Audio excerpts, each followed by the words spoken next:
Okay, so today we are going to be installing racing seatbelts. Well, really old racing seatbelts on my Mustang because why not? And because that side doesn't have seatbelts, but this one does, and I want the seatbelts to match. So I did have these, but I only have one side. So I'm gonna take this off, which I don't know what size that is, but I'm gonna take this off, then I'll come back to y'all.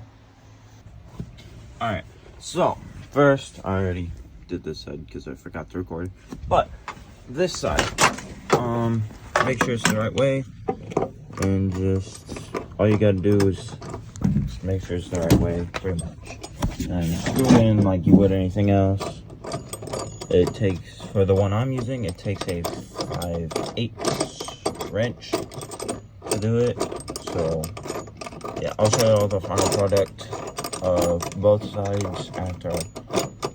I might not be able to do the passengers, but I'll show you all the product of at least one side. Alright, so this is how it looks. I'm gonna sit in it and buckle the seatbelt up to make sure it's proper and done properly. So yeah, but this is pretty much how you put some older racing seatbelts in a 65 Mustang. If I do figure out how to put this part together, I'll probably just make a short out of it